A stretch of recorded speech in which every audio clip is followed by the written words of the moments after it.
Donc, bonjour à nouveau. Il s'agit donc de la 18e formation express que nous animons sur Excel. Le principe est toujours le même, hein, c'est de donner un aperçu sur la formation, puis de répondre à vos questions. Donc, ça dure une demi-heure. Frédéric, le formateur, va vous présenter donc les nouveautés d'Excel. N'hésitez surtout pas à poser vos questions, hein. L'idée, c'est d'avoir un échange à la fin de cette formation express. Donc, posez vos questions via le chat. Je vous rappelle que cette formation est enregistrée et je vous adresserai à la suite de la formation un replay. Pour information, donc Proformation anime des formations donc express régulièrement, hein, depuis plus de 6 mois maintenant. Donc on a des nouveautés à vous présenter, notamment sur Excel également. Le 12 janvier, on a une autre session. On a une session également en anglais, donc animée en anglais pour vous, responsables formation ou RH. Le principe est toujours le même, hein, 30 minutes pour nous faire connaître. Donc n'hésitez pas à transmettre l'invitation quand vous la recevrez pour inscrire vos collègues, vos confrères et likez s'il vous plaît le replay que vous allez recevoir sur YouTube. Ça nous aidera à nous faire connaître également. Il y a deux nouveautés qu'on lance en 2023, c'est Python, langage de programmation qui est très utilisé et très demandé, et aussi Power Apps qui fait partie de Office 365 et de SharePoint, en fait, pour créer des applications mobiles. C'est un peu technique, mais c'est aussi très demandé. Voilà, donc je laisse la parole à Frédéric, et surtout, n'hésitez pas à poser vos questions via le chat, on y répondra avec le plus grand des plaisirs. À toi la parole, Frédéric. Merci. Bonjour à tous. Merci de nous rejoindre sur ce petit webinaire, cette petite formation. Donc, comme l'a précisé Raphaël, hein, l'objectif, c'est de vous présenter quelques nouveautés. Je le précise tout de suite, on travaille sur Office 365. Donc, pour certains d'entre vous, vous n'avez pas forcément cette version-là. Donc, il y a certaines fonctionnalités auxquelles vous n'avez pas forcément accès. Donc, ça, je le préciserai, hein, quand il s'agit de fonctions très, très récentes. Alors, on va passer directement en mode démonstration. Donc, sur Excel, on côté une dizaine de raccourcis.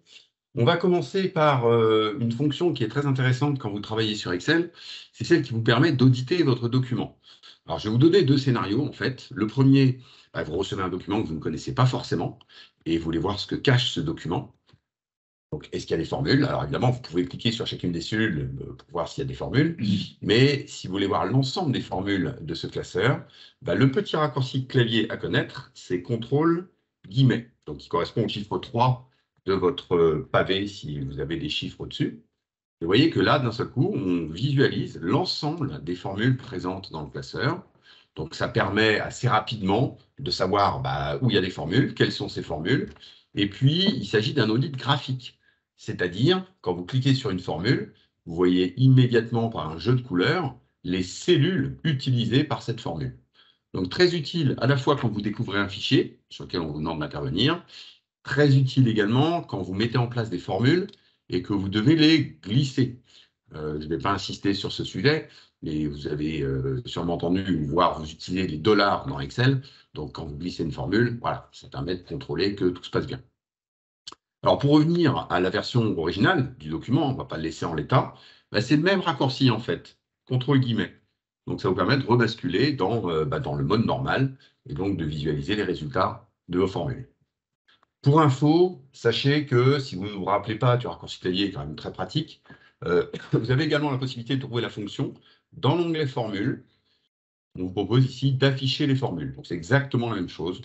Bon, ça va toujours plus vite d'utiliser le raccourci clavier, mais voilà, vous avez un plan B dans l'interface. Voilà, ça c'est le premier tips. Deuxième tips que je vais vous présenter, alors c'est un raccourci qu'il faut connaître, en tout cas une astuce. J'ai ici un tableau avec des chiffres de vente, donc chiffre de vente par mois, chiffre de vente par matériel, et l'objectif, c'est de récupérer les totaux, donc à la fois les totaux en ligne et les totaux en colonne.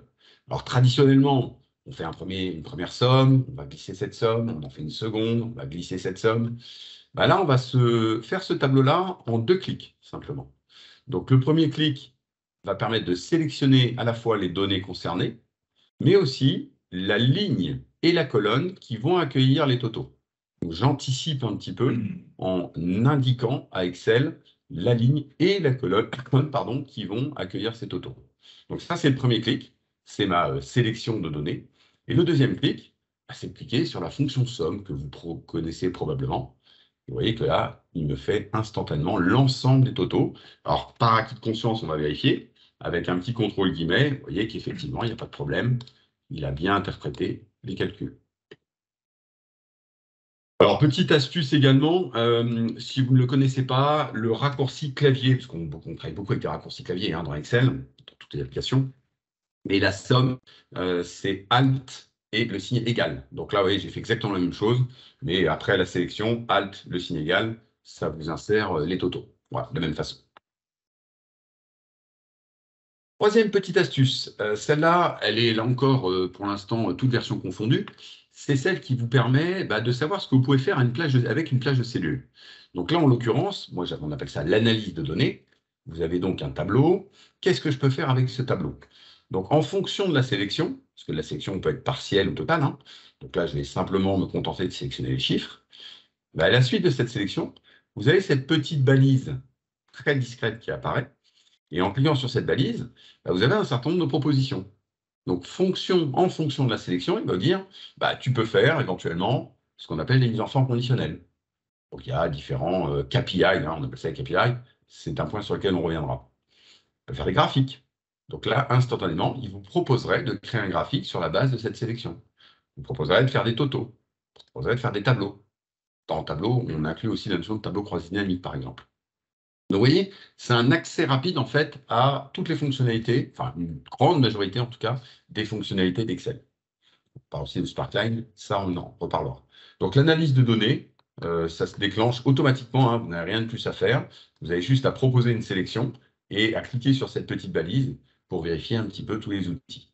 Alors, il y a des outils qui sont plus ou moins complexes, évidemment, à utiliser. Donc, c'est une aide. Après, il y a peut-être du paramétrage derrière. Donc, ça suppose déjà quand même connaître un petit peu ces outils-là. Quatrième astuce, et alors ça, c'est même plus qu'une astuce aujourd'hui, c'est quasiment une obligation. Si vous êtes amené à travailler sur des listings, donc souvent ce sont des extractions d'applications métiers, notamment, vous allez mettre ce listing sous forme de tableau. Donc, c'est une fonction, alors c'est son nom, la notion de tableau. Donc là, j'ai un listing, donc c'est un export d'une appli SIRH, et je souhaite trier, je souhaite filtrer, je souhaite peut-être faire des tableaux croisés dynamiques. Avant de faire tout ça, vous allez, et là c'est un autre petit raccourci, je me positionne au milieu des données, et avec le raccourci contrôle multiplié, la petite étoile, vous voyez qu'il sélectionne l'intégralité de la plage. Et suite à cette sélection, toujours dans l'onglet accueil, on retrouve ici la notion de mettre sous forme de tableau. Alors rassurez-vous, le jeu de couleurs que vous retrouvez ici, c'est pas forcément celui que vous aurez vous de votre côté, parce qu'il y a ce qu'on appelle des thèmes dans Office. Là, c'est bien, voilà, ça vaut ce que ça vaut. Et du coup, je vais choisir une couleur. La seule différence, c'est simplement la deuxième ligne, vous voyez, qui ne présente pas d'alternance ligne claire, ligne sombre. Ce qui est le cas pour toutes les autres, et ce qui en général facilite la lecture des données. Donc le reste, évidemment, le choix est très très subjectif. Donc suite à ce choix, vous voyez que il a repris la plage de cellules qui a été présélectionnée, bien sûr. Et point important, il vous précise également que votre tableau comporte des en-têtes. Pourquoi? Parce qu'évidemment, il faut que la première ligne de votre base de données, ce soit les titres des colonnes. Donc là, je vais simplement valider. Et vous voyez que, alors, je ne vais pas développer toutes les conséquences de ça, mais parmi les conséquences, on voit l'activation des filtres. On voit que si je descends, tac, ici, on continue de voir les lignes, la ligne des en-têtes, donc ce qu'on appelle filer les volets. Donc globalement, si vous voulez, il a activé tout un lot de fonctions vraiment spécifiques à la gestion de données. Pour vous montrer une dernière, sans rentrer dans le détail, vous avez également un onglet contextuel qui est associé à cet objet. Quand je parle d'onglet contextuel, ça veut dire que si je clique à l'extérieur de l'objet, il disparaît. Si je clique à l'intérieur, il réapparaît. Et notamment, entre autres, dans création de tableau, vous avez la ligne totale. Donc si j'active cette ligne totale, vous voyez qu'il m'a ajouté une nouvelle ligne en bas de ma base. Et par exemple, je pourrais vouloir faire la somme des totaux. Donc j'ai simplement à choisir la fonction de synthèse, somme, et je me retrouve avec le total. Je vais zoomer un petit peu pour être plus confortable. Voilà, donc je pourrais avoir la moyenne, éventuellement. Donc, outil très performant. Et vous voyez que là, je n'ai pas tapé la moindre ligne de code, hein. C'est juste un petit menu déroulant. Donc ça, vous ne l'avez évidemment qu'à partir du moment où vous avez choisi de convertir votre plage de cellules en tableau. Il y a multiples autres avantages à convertir sous forme de tableau. Et aujourd'hui, je vais vous dire que c'est listing égale tableau dans Excel, obligatoire. Voilà, ça c'est plus qu'un tips, hein, c'est, je vous dis, une quasi-obligation. Cinquième petit tips, ce qu'on appelle le remplissage instantané. Alors ça peut être intéressant également quand vous travaillez sur justement des listings que vous devez compléter. Donc là, en l'occurrence, j'ai récupéré donc un listing de salariés. Je dois reconstituer les mails. Donc pour reconstituer les mails, parce que en général, c'est normé, hein, vous avez, je sais pas, la première lettre du nom. Là, je vais faire très court pour vous, mais on va faire la première lettre du nom, la première lettre du prénom, et puis arrobase, le nom de la société. Donc, je vais commencer à taper. Je ne connais pas plus que ça Excel. Donc, je vais mettre C, qui est le premier nom, P, je vais mettre arrobase, atm.com, par exemple. Toc. Je vais continuer. Je vais mettre F, A, arrobase. Alors, parfois, ça c'est l'inconvénient. .com. On va attendre le troisième pour voir si ça se déclenche. Parfois, ça fonctionne moyen. Ouais, voilà. Vous voyez, au bout d'un moment, il comprend ce que je suis en train de faire. C'est-à-dire que même sans connaître des fonctions, parce qu'on peut faire ça avec des fonctions Excel, mais vous voyez que là, il a commencé à comprendre. Premier, il avait un doute. Le deuxième, il dit, ah si, quand même, il y a une sorte de logique dans ce qu'il est en train de faire. Donc, à la troisième saisie, il a tout à fait compris ce que j'étais en train de faire et il se propose de le faire à votre place. Donc, dès lors que la proposition apparaît, vous avez juste à mettre des parenthèses et il vous a généré l'ensemble des mails. Vous voyez, c'est Alors pratique. ça, Donc, Frédéric, oui. hein, je confirme, c'est un outil extraordinaire. Moi, je l'utilise Ah, bah, voilà. fréquemment et c'est une des nouveautés d'Excel qui est hyper utile et pas très connue finalement. Ouais. Donc c'est vrai qu'on connaît, il y a des gens qui vont utiliser les fonctions gauche, droite, concaténer, enfin il y a tout un lot de fonctions qui permettent d'avoir l'équivalent. Et là, on est obligé vraiment de rentrer dans la logique des fonctions. Alors que finalement, si vous avez une certaine logique, lui, il la repère. Voilà. Donc effectivement, très utile. Une sixième fonction intéressante. Alors par contre, là, je précise, il s'agit de fonctions vraiment très très récentes. Enfin, une fonction très très récente. Pour certains d'entre vous, vous connaissez peut-être la fonction recherche V, qui est ultra connue quand on fait des croisements de données, notamment. Alors, il y a quelques limites à l'utilisation de la recherche V, notamment l'ordre des colonnes, la gestion des données, etc. Là, je me suis mis dans un cas de figure où justement la recherche V ne fonctionne pas. Donc, à partir de ce tableau qu'on vient de mettre en place, j'ai envie de récupérer dans ma recherche X, ici, le nom correspondant à un numéro de téléphone. Avec une recherche V, c'est impossible de faire ça. Pourquoi? Parce que dans mon tableau, le téléphone, il est ici, le nom, il est de l'autre côté à gauche, et en recherche V, il ne sait pas faire. Maintenant, vous avez une autre fonction qui vient d'arriver, alors très récente, hein, je vous dis, là, il faut vraiment dans du 365, mais on parle cette fois de recherche X. Donc, recherche X va vous permettre de dire, je cherche quoi? Un numéro de téléphone. Je détaille un petit peu les paramètres, en virgule. Où est-ce que je recherche cette information? Alors, normalement, vous avez un tableau qui a été créé. Je ne vous l'ai pas dit, mais quand j'ai mis sous forme de tableau, une des fonctions, c'est également une des propriétés du tableau, c'est son nom. Donc là, il s'appelle tableau 11. J'aurais pu le changer. Je ne vais pas le faire pour le moment. Mais évidemment, la bonne pratique, c'est de le changer.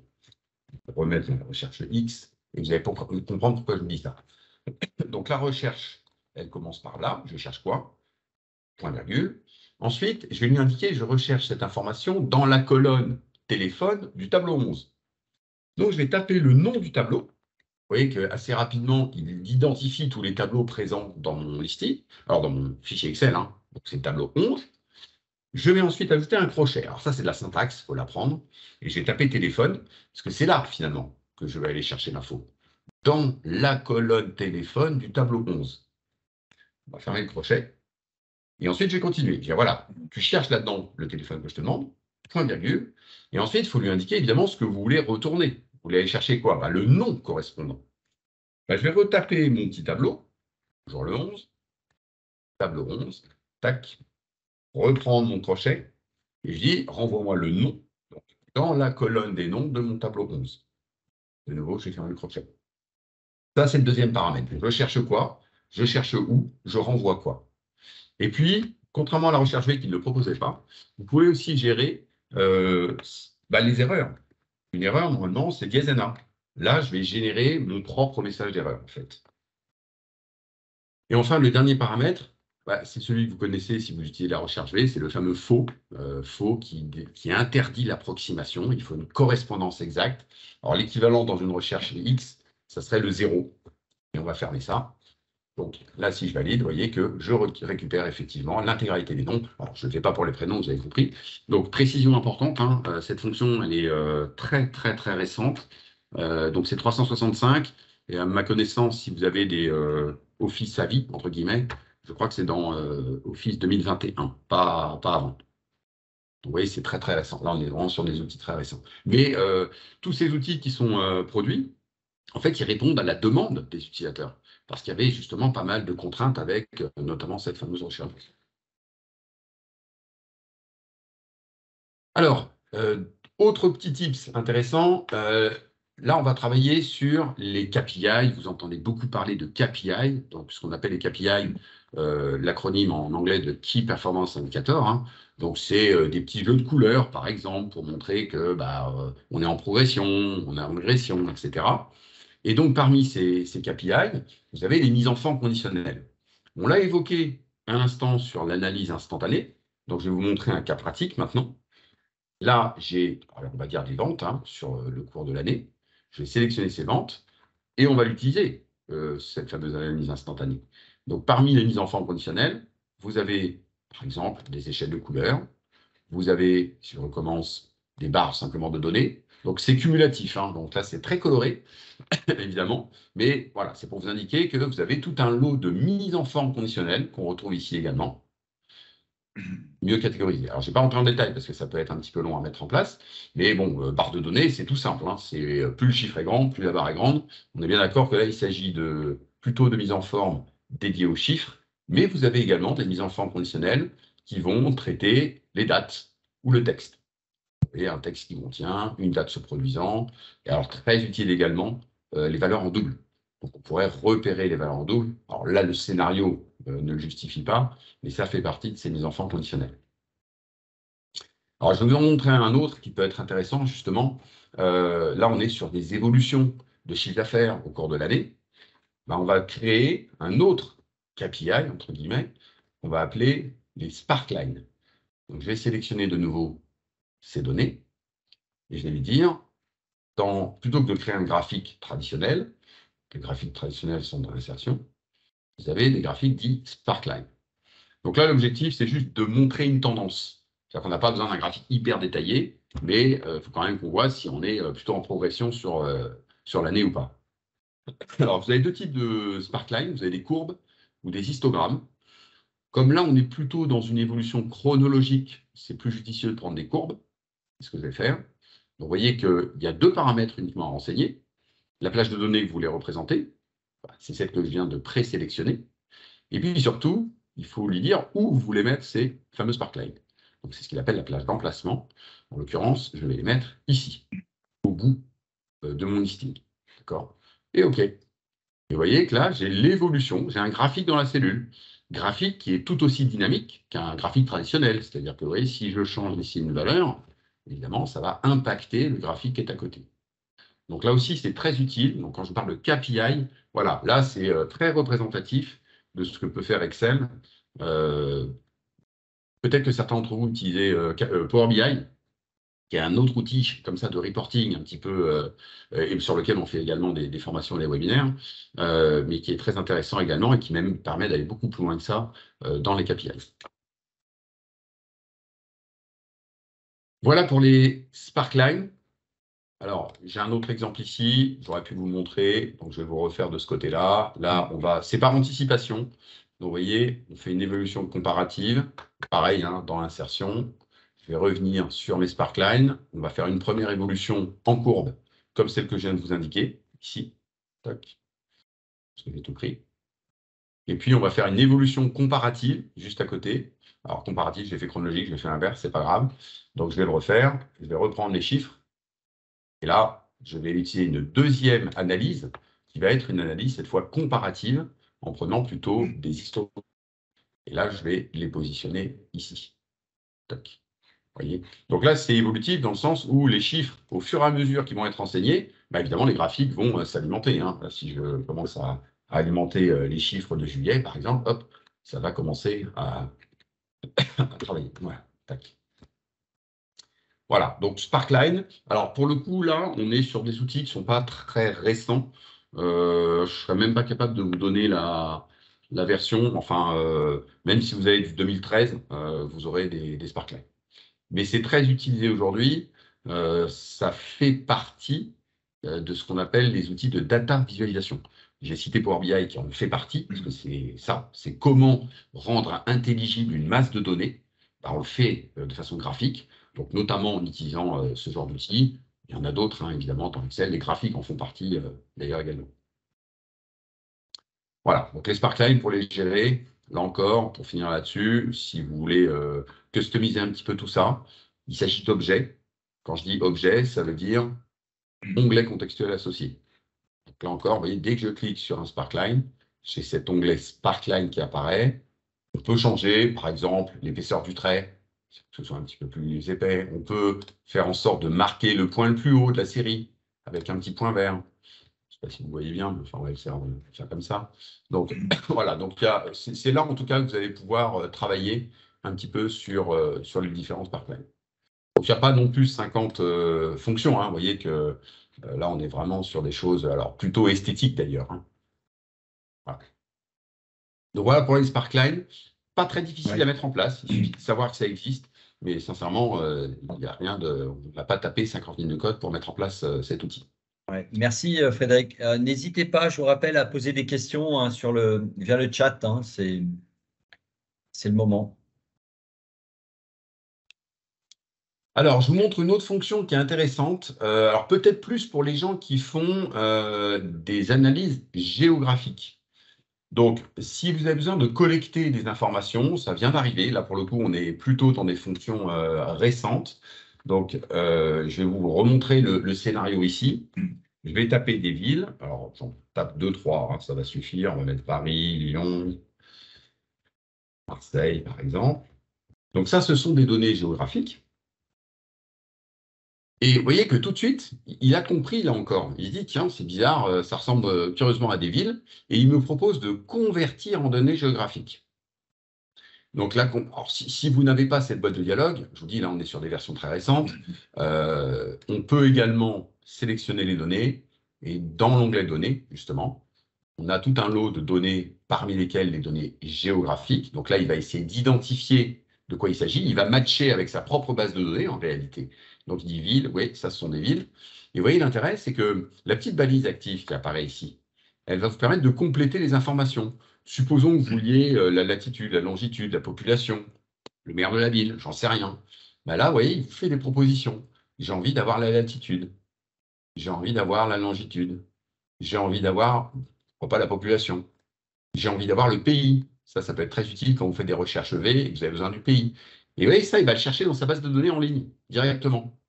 Donc, vous reconstituez finalement un listing à partir d'un listing que vous-même, vous avez extrait d'une application métier et vous avez besoin d'infos complémentaires.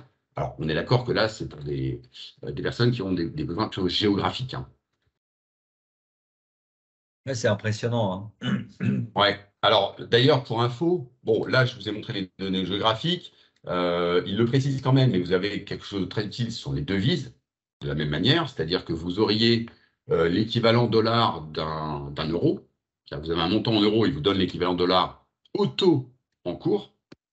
Alors, Microsoft se couvre parce qu'ils vous mettent un message en disant attention, c'est pas utilisé dans un contexte professionnel. Donc, ils se couvrent un peu sur la fraîcheur des données, hein, quand même, pour pas que ce soit.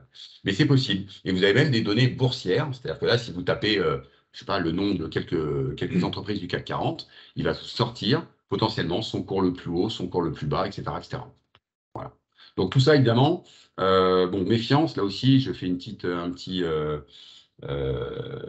bémol, c'est que toutes ces fonctionnalités en entreprise peuvent être bloquées par l'administrateur, dans la mesure où vous allez quand même chercher des informations sur Internet.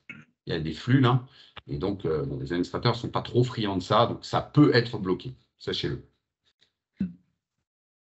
Alors, je vais terminer par une fonction super intéressante, alors qui est, là pour le coup, c'est vraiment de toute dernière fraîcheur, parce que ça vient d'arriver il y a 15 jours. Et vous allez voir que c'est une fonction super utile. Ça s'appelle assembler. Et c'est un cas de figure que vous avez peut-être, je ne sais pas pour ceux qui sont présents, mais que vous avez peut-être vécu. À savoir, voilà, j'ai deux tableaux. J'ai les salariés ici d'Île-de-France, donc j'ai converti sous forme de tableau. Donc, dans création de tableau, vous voyez, hein, j'ai nommé le tableau pour des raisons pratiques. J'ai également les salariés de Hauts-de-France. Et moi, ce qui m'intéresse, ben, c'est de compiler les deux. Donc, souvent, on fait des copier-coller, nanana, etc. Imaginez que vous ayez comme ça 5, 6, 10, 15 tableaux de l'ensemble des régions. Ben, la nouvelle fonction qui vient d'arriver s'appelle assemble V. Alors, V, pourquoi? Parce que c'est vertical. On veut empiler les données verticalement. Et là, je vais simplement taper le nom du tableau Île-de-France, parce que c'est celui qui m'intéresse, point virgule, le nom du tableau Hauts-de-France, il va repérer rapidement, c'est tout, il a compilé. Donc là, il a empilé les données. Et ça, en gestion de données, c'est assez incroyable, parce que si vous avez comme ça à compiler des données issues de différentes, je sais pas, régions, de différents départements, voilà, de différents services, il a fait la compilation. Alors, il s'agit de fonctions dites matricielles. Donc, les fonctions matricielles, vous voyez, je ne vais pas modifier la fonction ici, hein, je la modifie en haut à gauche. Et évidemment, c'est réactif. C'est-à-dire que là, si je m'amusais à supprimer ou à ajouter, hein, on peut faire dans les deux sens, des données, donc là, je pourrais supprimer des lignes tableau, hop, vous voyez que instantanément, l'assemblage réagit. Donc, c'est totalement lié. Vous pouvez bien sûr faire du copier-coller valeur si vous voulez figer l'information, mais c'est quand même très utile. Donc ça, je vous le dis, hein, c'est arrivé il y a 15 jours, c'était en version bêta depuis quelques mois dans la version anglo-saxonne, et donc ça vient d'arriver, et c'est très, très utile quand on fait de la gestion de données. Par contre, tes données doivent être exactement, enfin, la structure des données doivent être exactement, enfin, identique, je Évidemment, pense. Ouais. évidemment. Ouais. C'est-à-dire qu'effectivement, en général, les outils d'extraction permettent de faire des requêtes où on définit très précisément quelle est la nature de la requête, mais ça, évidemment, il faut que la structure soit identique. Alors pareil, et là encore, ça sera la dernière, la 10e, pour vous montrer une fonction. Alors les titres, oui, je vois dans le modèle les titres. En fait, les titres, effectivement, ne sont pas repris, c'est-à-dire que j'aurais dû anticiper en créant la ligne de titre. Il ne le fait pas. Lui, ce qu'il fait, c'est l'extract. Par contre, j'aurais dû faire un petit copier-coller ici pour prévoir l'extraction, pour répondre à Chantal, je crois. Oui, c'est ça. Alors, dernière petite fonction, là encore, ultra récente, qui vient d'être, pour repréciser, les tableaux ne doivent pas forcément être sur le même onglet. Là, je l'ai fait pour des raisons pratiques, parce qu'évidemment, c'est plus facile visuellement, mais bien entendu, vous pouvez avoir des onglets, des données dans des onglets distincts. Alors, le dernier outil est également très pratique. Il vient d'arriver, là encore, c'est très, très récent. C'est ce qui va vous permettre de naviguer très facilement d'un objet à un autre dans Excel. C'est-à-dire, je veux passer d'un graphique qui est sur telle feuille, je veux revenir sur une base de données qui est 3 km plus loin, parce qu'évidemment, vous voyez ici, hein, même moi, je commence à avoir beaucoup de feuilles, beaucoup d'objets, et je veux atteindre ces objets. Bah, désormais, dans l'onglet affichage, vous avez une fonction supplémentaire qui s'appelle navigation.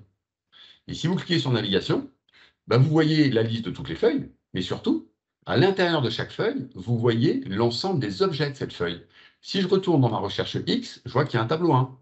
J'y vais. Remplissage instantané, qui est le nom d'une autre feuille, il y a un tableau également. J'y vais. Il y a un graphique, j'y vais. Donc, vous voyez, c'est un navigateur qui est quand même beaucoup plus efficace que de se dire, bon, là, il faut que je m'amuse avec toutes mes feuilles, j'aille à la première, la dernière, etc. Donc, voilà, cet outil-là vient de faire son apparition. Vous notez évidemment qu'il y a un filtre, hein, c'est-à-dire que vous pourriez faire une recherche très précise sur un objet donné, mais on se demande presque pourquoi cet outil n'existait pas avant. Voilà. Ouais. Donc d'ailleurs, c'est un outil qui existait dans Calc, qui est la version, le tableur de Microsoft, enfin d'OpenOffice. Il y avait un peu cet outil-là, et voilà, ça a été repris. Donc voilà, donc tout ça pour vous dire que c'est très évolutif. Pour la plupart, je ne sais pas, mais vous avez des versions logicielles peut-être différentes. Mais vous voyez que Excel tient compte évidemment des remontées des utilisateurs et l'outil s'améliore, je ne veux pas dire de jour en jour, mais en tout cas très très régulièrement. Très bien, bah, merci Frédéric, pour cette illustration des différentes nouveautés, hein. Je vois qu'elles sont nombreuses et c'est vrai qu'elles sont de plus en plus impressionnantes, quoi. C'est surtout la géographie, là, la saisie semi-automatique. C'est très bien. Il y avait une question sur la recherche X Oui, de Anthony. Oui, sur la recherche X, lorsque vous écrivez tableau 11, c'est la position de l'onglet dans le fichier non, Excel? non, non, non, Non. du tout, du tout. Quand je parle de tableau 11, en fait, c'est le nom que j'ai affecté au tableau. Quand je crée un tableau, parmi les propriétés, on lui donne un nom. Et c'est ce nom, ça n'a rien à voir avec le nom de l'onglet, hein, c'est le nom de l'objet tableau. D'accord. Ok. D'autres questions, n'hésitez pas, vous êtes nombreux, hein, vous êtes une petite centaine. Donc n'hésitez pas à poser vos questions. On a encore quelques minutes pour répondre. Merci, Émilie.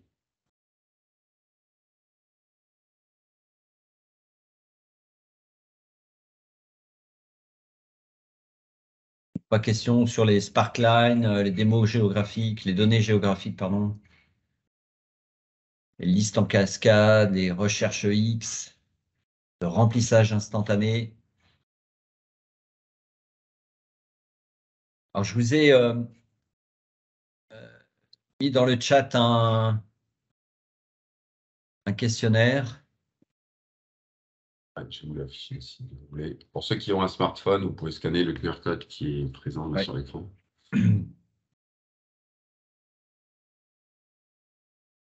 Là, pour 2 minutes. Et je vous rappelle que on vous enverra donc le replay, hein. Alors, je réponds, je réagis un petit peu là au chat. Pour vérifier votre version, vous allez dans Fichier, entrez ici, Fichier, Compte, et normalement ici, vous aurez l'intitulé de votre version. Donc, ça va être 2019, 2021, 2013, 365 si vous êtes dans une logique d'abonnement. Et c'est ça qui permet de vérifier votre version. Donc, Fichier, Compte.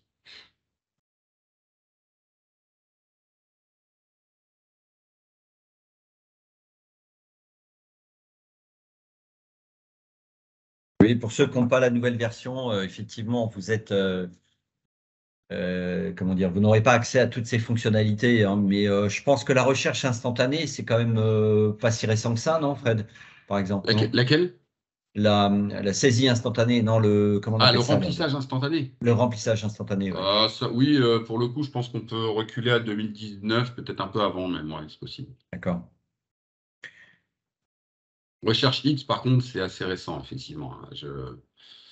Mais bon, vous savez que Microsoft ne maintient, enfin, je crois qu'ils vont arrêter la maintenance de 2013. Ouais, au fur et à mesure que les nouvelles versions arrivent, ils arrêtent les maintenances des versions précédentes, ce qui pose des problèmes de confidentialité et de fuite, en tout cas de données, de risque. Donc, bon, après, c'est un peu commercial, soyons clairs. Alors, le V, je refais juste une petite démo sur la V. Manifestement, il y en a qui étaient intéressés. Donc ça, c'est tout récent, hein, donc c'est pareil. Donc il faut que vous ayez deux tableaux, source, évidemment. D'accord? Et je vais vous afficher la fonction. Donc elle est relativement simple. Donc si vous avez deux tableaux, ou trois ou quatre, peu importe, il faut évidemment, et c'est plus confortable, nommer vos tableaux. Donc les nommer pour mémoire, hein, c'est dans création de tableau. Et là, vous donnez un nom. Donc à chacun des deux, hein, c'est ce que j'ai fait ici. Et ensuite, dans la saisie de la fonction, assemble.v, vous tapez le nom du premier tableau, point virgule le nom du second, point virgule le nom du troisième, du quatrième, etc. En séparant par le point virgule, et vous validez par entrée. Donc c'est le fait que ce soit une fonction matricielle, ça veut dire que le résultat de la fonction n'est pas une cellule, mais une matrice. Une cellule. Il y a une autre question de Chantal. Est-ce qu'il y a de nouvelles fonctions en prévision? Tu les Tout le connais temps. ou... Tout le temps. Tout le temps, Ouais, parce tout le temps, hein. que c'est l'avantage des versions abonnement, c'est qu'il faut faire de la veille un petit peu, parce qu'il y a des nouvelles fonctions qui tombent tout le temps. Donc oui, je vais vous dire oui sans risque. Après, elles sont en général en version bêta avec ce qu'on appelle des insiders, donc des gens qui testent un petit peu les nouveautés. Puis à partir du moment où elles sont stabilisées, pam, ils les déploient massivement pour tout le monde. Très bien. Bon, encore merci à tous pour votre participation. Vous étiez nombreux. Je vous remets dans le chat le forms, hein, le questionnaire, hein. N'hésitez pas à nous faire des retours. Et puis, on vous envoie le replay, je pense, demain ou début de semaine prochaine au plus tard. Et on compte sur vous pour les liker sur YouTube pour qu'on puisse avoir plus de visibilité possible et d'audience possible. Voilà, encore merci et on vous attend nombreux pour les prochaines formations. Et bonne Merci fête à de fin tous. d'année aussi, si on n'a pas l'occasion de vous avoir. Et je vous rappelle que vous pouvez nous contacter hein, si vous voulez aller plus loin, que ce soit via le CPF ou via le plan de formation. On sera ravis de vous accompagner. Vous pouvez me contacter, soit par mail, soit par chat. Merci à tous. Bonne journée. Merci, au revoir.